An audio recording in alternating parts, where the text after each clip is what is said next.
और यह मकबूल जान साहब मारूफ तजियाकार भी हैं, कॉलम भी लिखते हैं, बहुत मकबूल कॉलम होते हैं आपके। और ये सब बहुत शुक्रिया आपका, आप हमारे साथ हैं। एक तो ये तबाही हुई है, इस पर तो मैं आपसे बात करूंगा ही, और ये भी जानने की कोशिश करूंगा कि जो रिस्पांस मिला है, चाहे वो हुकूमत की तरफ से हो या किसी भी तरफ से, वो कैसा है। आपने 9 अक्टूबर को अपना एक कॉलम लिखा था, जिसकी आखिरी जो सतरें थी, वो कॉलम इस वक्त मेरे पास मौजूद नहीं है। उसकी जो आखिरी लाइंस थी मुझे अच्छी तरह याद है। उसमें आपने जिक्र किया था किसी शख्सियत का कि जिससे आपकी बात हुई, और फिर उसमें कुछ जिक्र आया था कि ज़लज़ले आ सकते हैं, इस्लामाबाद के बहुत से इलाके हैं जो उनको नज़र नहीं आ रहे। क्या ये सिर्फ एक ख्याल था, तसव्वुर था, क्या था ये? देखें, अल्लाह तबारक तआला का एक वार्निंग का अपना सिस्टम है, और वो वार्निंग मुख्तलिफ ख्वाबों की तरफ से देता है। रसूल अकरम सल्लल्लाहु अलैहि वसल्लम ने फरमाया कि नबूवत का दरवाज़ा बंद हो चुका है, लेकिन नबूवत के साथ मुबश्शिरात रहेंगे। उसके बावजूद साहबा ने पूछा मुबश्शिरात क्या है? कहा रोया सालिहा, यानी सच्चे ख्वाब, और ये सिर्फ सच्चे लोगों को आएंगे। और फरमाया कि सच्चा ख्वाब जो है 36वां हिस्सा है नबूवत का। मैंने तकरीबन 2010 में जिस वक्त एयर ब्लू का हुआ था, क्रैश हुआ था, उससे बिल्कुल मुझे अच्छी तरह याद है कि मुझे साहिबान ने मुझे बताया कैसे ख्वाब आए हैं कि बगला की पहाड़ियों से धुआं उठ रहा है, और फिर सैलाब की थी। ये सारी चीजें वार्निंग्स होती हैं। ये वार्निंग क्यों होती हैं? एक तो आपने बड़ी शानदार साइंटिफिक उसकी तौजीह की। साइंटिफिक रियलिटी एक बड़ी जबरदस्त चीज है। बेसिकली ये हमारी ह्यूमन ऑब्जर्वेशन के हिसाब से होती है। एक होती है अल्टीमेट रियलिटी। दोनों में बहुत जमीन आसमान का फर्क है। 200-250 साल तक साइंस ये पढ़ाती रही कि जमीन और सूरज के दरमियान ईथर एक ऐसा सब्सटेंस है जिसके जरिए से उन्होंने साइंस की लाइट की स्पीड साबित की, हीट की इंटेंसिटी साबित की। एक साइंसदान अचानक आया और उसका नाम था आइंस्टाइन। उसने कहा ईथर डजंट एग्जिस्ट। तो तुम 250 साल तक झूठ पढ़ाते रहे हो। तो साइंस जो है वो लिमिटेड ऑब्जर्वेशन की चीज होती है, अल्टीमेट रियलिटी बिल्कुल और चीज होती है। ये कॉज एंड इफेक्ट की दुनिया है, तो यकीनन है। यहाँ पर एक सवाल ये पैदा होता है ना, और ये सब एक सवाल ये पैदा होता है कि अगर ये बात मान ली जाए, हम बहुत गुनाहगार हैं, हमारी खताएं बहुत ज्यादा हैं, हमें वार्निंग मिल रही है, तो उन इलाकों में जहाँ मुसलमान आबाद नहीं है, वहां पर सूद का कारोबार भी होता है, वहां दीगर मसाइल भी हैं, वहां पर भी ज़लज़ले आते हैं, वहां पर भी सुनामी आती है। देखिए, एक बड़ी यकीनन आती है, वहां पर सुनामी आती भी है, नहीं भी आती। 2-3 चीजें बड़ी अल्लाह ताला की वार्निंग का सिस्टम बड़ा कमाल किस्म का है। एक बात तो ये तय है कि अल्लाह तबारक व तआला जो है किसी कौम को बहैसियत मजमूई जो है वार्निंग उस वक्त करता है जब वो बहैसियत मजमूई बहुत ज्यादा खराब हो जाती है। जब तो अच्छा अल्लाह ताला इबादत की बुनियाद पर वार्निंग नहीं देता। अल्लाह पूरी कायनात अल्लाह तबारक तआला के मुखालिफ हो जाए तो उसकी कायनात में 1 इंच का भी इजाफा नहीं कर सकती, उसकी बादशाही में इजाफा नहीं कर सकती। पूरी दुनिया उसके खिलाफ हो जाए तो उसकी बादशाही को कुछ बिगाड़ नहीं सकती।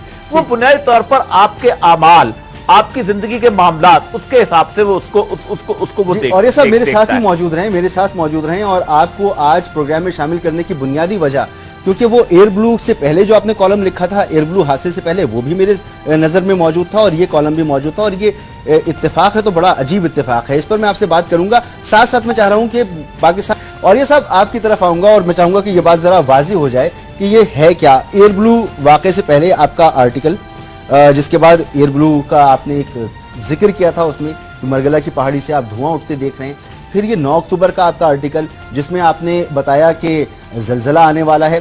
ये असल में इसको एक आम आदमी किस तरह से समझे? ये है क्या? साइंस का दौर है, लोग साइंस पढ़ते हैं, उसमें समझते हैं, इसको किस तरह से समझें? देखिए, अल्लाह तबारक व तआला बुनियादी तौर पर ये बता देता है कि मैं असबाब पैदा करने वाला हूं। मतलब जरूरी नहीं असबाब होते हैं, वो पैदा खुद करता है। असल में हम ये समझ लेते हैं कि ये जो लोगों को जहां पर मारा जा रहा है, ये बुनियादी तौर पर कोई अजाब हो रहा है या कोई जज़ा और सजा का मामला है। जज़ा और सजा मामला नहीं है, बुनियादी तौर अल्लाह तबारक तआला का वार्निंग का सिस्टम है, ताकि वो लोग ये समझें कि इस कायनात के ऊपर एक मालिक व मुख्तार ऐसी चीज है कि जो लोगों को चाहता है कि लोग उसकी तरफ रजू करें। तो इससे समझे क्या? कुरान की जहाँ इससे समझे क्या? सबक क्या लें? कुरान की एक आयत सुनाता हूँ। अल्लाह फरमाता है कुल वल कादिर अला यबस अलैकुम अज़ाबम मिनकुम फौककुम। ए नबी, इनसे कह दो कि मैं कादिर हूं कि तुम्हारे सरों के ऊपर से अज़ाब नाज़िल करे, पानी आए, बारिश बरसे, कुछ हो, वमिन तहते अर्जुलिकुम, और तुम्हारे पांव के नीचे से ज़लज़ला आ जाए, वह जल्बसकुम शियन, और तुम्हें ग्रोहों में तकसीम कर दूं, वजज़ीका बाज़ुकुम बासबास, और तुम्हें एक दूसरे की ताकत का मजा चखाऊं। अब ये जो रोज हम लड़ते हैं, शिया सुन्नी लड़ रहे हैं, या मतलब कोई और सिंधी पंजाबी लड़ रहा है, जब उर्दू स्पीकिंग सिंधी लड़ रहा है या कोई और अल्लाह कहता है ये मैं खुद करता हूं तकसीम। मतलब मैं आपको मिसाल आपको देता हूं कि अल्लाह तबारक तआला फरमाते हैं कि तुम पर फिरौन बहुत अजाब मुसल्लत करता था, युज़ब्बिहूना अपनाहुम वयस्तायूना निसाम, कि तुम्हारे बेटों को ज़िबा कर देता था, तुम्हारी बेटियों को जिंदा रखता था अय्याशी के लिए। अल्लाह का फिरौन नहीं करता था। ज़ालिका बलाउम मिन रब्बिहिम, ये तुम पर अल्लाह ने अपनी बला नाजिल की हुई थी। ठीक, और ये सब ऐसे ही है। अगर ऐसे ही है कि ये एक अजाब है और तो यकीनी तौर पर जो यकीन रखते हैं, बिलीफ रखते हैं, चाहिए कि वो अपनी तत्हीर भी करें, माशरे को साफ भी करें और जो बुराइयां हैं उससे बाहर निकलें। एक और पहलू भी है, उस तरफ आते हैं और उस तरफ बात करना बहुत ज़रूरी है। जब ये वाक़या हुआ, ज़लज़ला हुआ, मुसीबतें आजमाइश भी हुआ करती हैं, तो इस आजमाइश में आपने कैसे देखा कि हमारी जो मशीनरी है, हुकूमती मशीनरी है, इमदादी इदारे जो हैं, उन्होंने कैसा रिस्पॉन्ड किया? आप समझते हैं कि ठीक था? नहीं, मैं बुराई तर समझता हूं कि ये तदबीर तो अल्लाह ताला ने रखी है।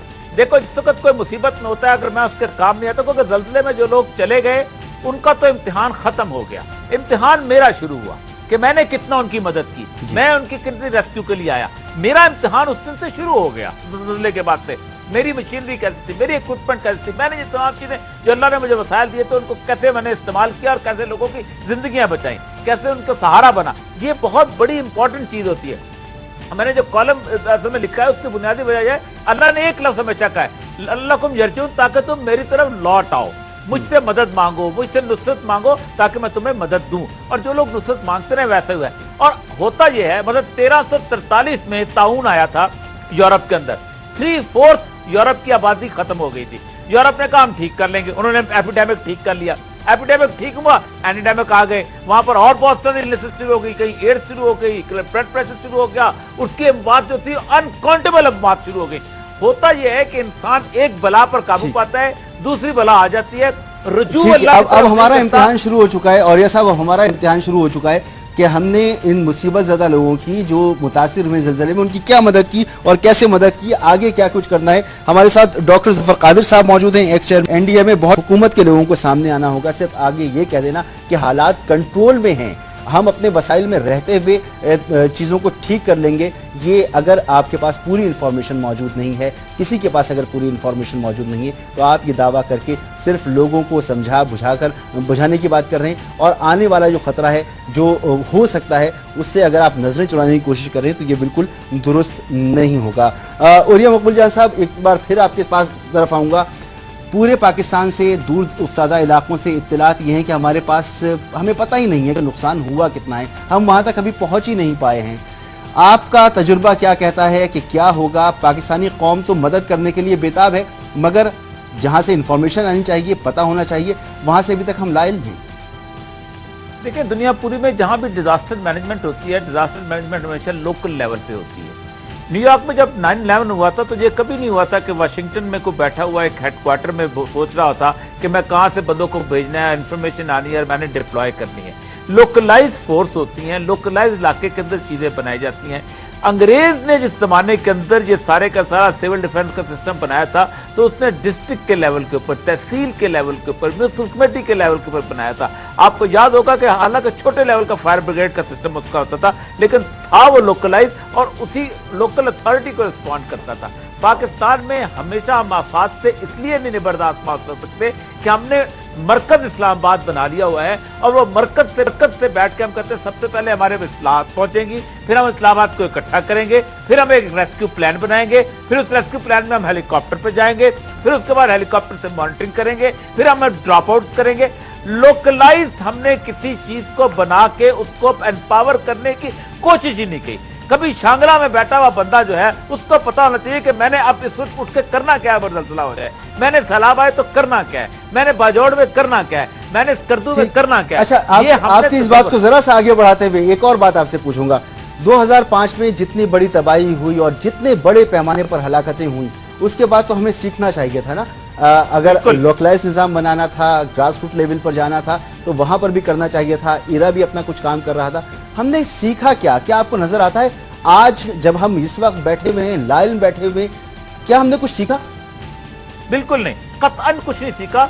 हमने एक और बड़ा डिपार्टमेंट जो है एक एनडीएमए बना दिया और एक साथ हीरा बना दिया, और हमने इस्लामाबाद के अंदर एक और सुपर स्ट्रक्चर जो है एक और ब्लू एरिया की बिल्डिंग खड़ी कर दी, जो हमें पूरी ओवरसी करने के पता नहीं, मुझे समझ नहीं आती कि हम आज तक इख्तियारात सतह पर ले जाके उन लोगों को क्यों एम्पावर नहीं करते। तो तौर पे उनको पता हो, यानी आप खुद सोचें कि आपको पता है टेक्टोनिकल प्लेट्स कहां हैं, आपको पता है जियोलॉजिकल फॉल्ट्स कहां हैं, आपको पता है कि कौन से एरिया तक, आज नहीं ये गुज़श्ता 100 साल से पाकिस्तान की जियोलॉजिकल फॉल्ट लाइन्स डिटरमिन हुई हैं कि यहां से गुजर रही हुई हैं, सर्वे उस पर मौजूद है। आपको पता होना चाहिए कि यहां पर हेडक्वार्टर बनना चाहिए। अंग्रेज ने कोयटा में जियोलॉजिकल सर्वे का हेडक्वार्टर बनाया था, दिल्ली में नहीं बनाया था। और ये साहब, ये तो अगर मैट्रिक का बच्चा है ना, जिसे साइंस पढ़ी है, उसको भी पता है टेक्टोनिक प्लेट्स कहां पर हैं, किस तरह से जलजला आता है, और उसको ये भी पता है कि नक्शे पर सिस्मिक प्लेट्स कहां कहां हैं और कहां कहां से फॉल्ट लाइंस गुजर रही है। इनको भी सब कुछ पता है, मगर मामला वही है